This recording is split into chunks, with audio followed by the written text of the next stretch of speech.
Hey everyone, welcome back to the channel. So we've got quite a few just Nintendo topics to cover today, and we're going to get right into this announcement that was made yesterday. Seize the future you desire in Xenoblade Chronicles 3 Future Redeemed, coming April 25th. This original story scenario is available exclusively via Wave 4 of the Xenoblade Chronicles 3 expansion pass. And if you've not kept up with this DLC, this is the final wave, and we've got a little bit of information about what is in this, and this is coming to us from Business Wire, and I believe this is just from a press release. But the article says, the final DLC in Xenoblade Chronicles 3 Expansion Pass launches for the Nintendo Switch system on April 25th. The trailer gives viewers a glimpse into the scenario of Xenoblade Chronicles 3 Expansion Pass Volume 4, Future Redeemed. Set before the events of Xenoblade Chronicles 3 game, players join a cast of new and familiar characters in an original scenario that connects all three installments in the Xenoblade Chronicles series. Future Redeemed also features new battle mechanics such as Unity Combo, where two characters can attack in unison. Now, if you've watched the trailer, you'll notice some scenes from previous Xenoblade Chronicles games, so I'm definitely looking forward to how they use this in order to bring everything together. And related to this, we finally get a release date for some long-awaited Amiibos. The official announcement here from Nintendo of America says the Pyra and Mythra Smash Bros. Amiibo will launch as a double pack on July 21st. Each Amiibo unlocks a unique Aegis sword weapon skin that characters using the Sword Fighter class can wield in Xenoblade Chronicles 3. Now, I said this was a long-awaited release date announcement because originally these two Amiibos were announced in October of 2021, so they're finally going to get released a year and 9 months later. Now, if you're wanting to grab these, you're going to be wanting to watch for pre-orders because they could come up at any time, and they may already be up by the time this video goes up. And just a little more detail about what these Amiibos will do in Xenoblade Chronicles 3. If you scan Pyra, you can change the appearance of the sword for Noah's Sword Fighter class to match Pyra's Aegis sword. And if you scan Mythra, you'll change Noah's Sword Fighter class to match Mythra's Aegis sword. So kind of a cool little cosmetic here, although I wish I had this when I originally played the game.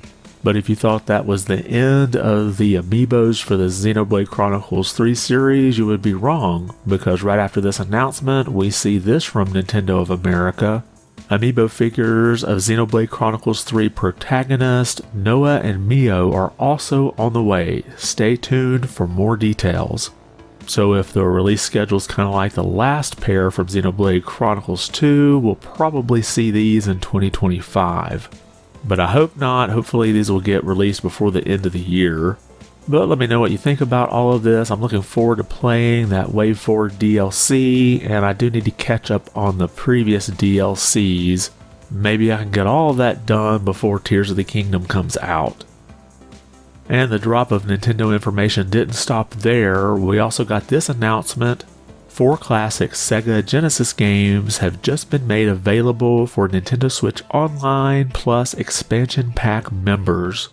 And we'll go through those real quick here. First we have Flicky, which is a platform game developed by Sega and was released in arcades in May of 1984, but then the Genesis version was released in 1999. And then next we see Kid Chameleon, which is another platformer developed by Sega and released on the Genesis in North America back in 1992.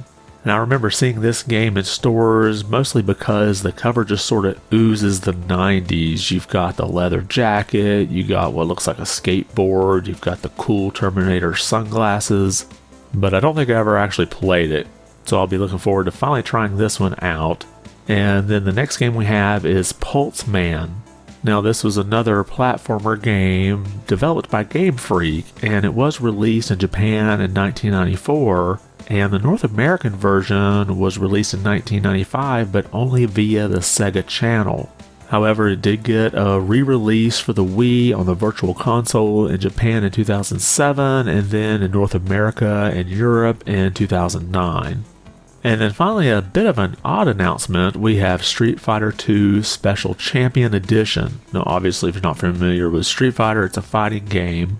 And this version is the first of several updated versions of Street Fighter II, and it included the 4 bosses as playable characters. Now what I say is kind of odd about this announcement is that this was included in the Street Fighter 30th Anniversary Collection that is already on the Switch. But if you didn't pick that up, here's your chance to try the game out for free if you're subscribed to Nintendo Switch Online Plus Expansion Pack. So let me know what you think. Is there any game here you're looking forward to? I'm definitely going to try out Kid Chameleon and see if I can relive the 90s all over again. And finally, we have the the Indie World presentation from Nintendo. I kind of got it confused there because once again, we did not see Silk Song. But we do have some games here to just kind of go through real quickly, and all these are independent games. Some of them you'll recognize because there's some sequels to popular ones. First we have Animal Whale coming out early in 2024, and then we have Blasphemous 2 coming summer 2023. And then Bomb Rush Cyberfunk coming out April 18th. And then we have Brotato, which I guess is a story about a potato that's your brother. I'm not really sure, but that's coming out sometime this year. And then we have Chance of Sinanar, which is coming out September 5th. Then Crime O'Clock on June 30th. And then we see Cult of the Lamb Relics of the Old Faith update. So this is an update for the game, and this is coming out April 24th. And then Escape Academy, the complete edition, coming out sometime this fall. And then we see Five Nights at Freddy's Security Breach, and this is coming out today. So a bit of a shadow drop here. Then we see Little Kitty Big City sometime in 2024. And then we have a little to the left, Cupboards and Drawers DLC, and it's coming out in June. And then we have Minko's Night Market coming out September 26th. And then we have My Time at Sandrock, which is a sequel to My Time at Portia, and that's coming out sometime this summer. And then we have Oxenfree 2 Lost Signals coming out July 12th. And then we have Paper Trail coming out in August. We have Plate Up coming out in October. Then we see Quilts and Cats of Calico coming this fall. Then Rift of the Necrodancer coming out in 2023. And this obviously is a spin-off of the Crypt of the Necrodancer series. Then we see Shadows Over Loathing coming out April 19th. And then we get Shovel Knight Pocket Dungeon Puzzlers Pack DLC coming this spring. And then finally we see Telsagrad 2, and this got shadow dropped today along with a remastered version of the first game. And this is available basically as a digital twin pack, so you can go ahead and pick up both of those if you haven't tried them out. And let us know if there's any of these games here that you look forward to, that you think people should know about. A lot of these indie games are less known, so getting a recommendation from your fellow gamer could help out. And that's all we have for today. Did anything we cover catch your attention? And if you like this video, be sure to give it a thumbs up. And if you haven't subscribed yet, consider doing so. Only about 10% of the people who watch my videos are actually subscribed, so it would definitely help the channel out quite a bit. I want to thank you for watching, and be good.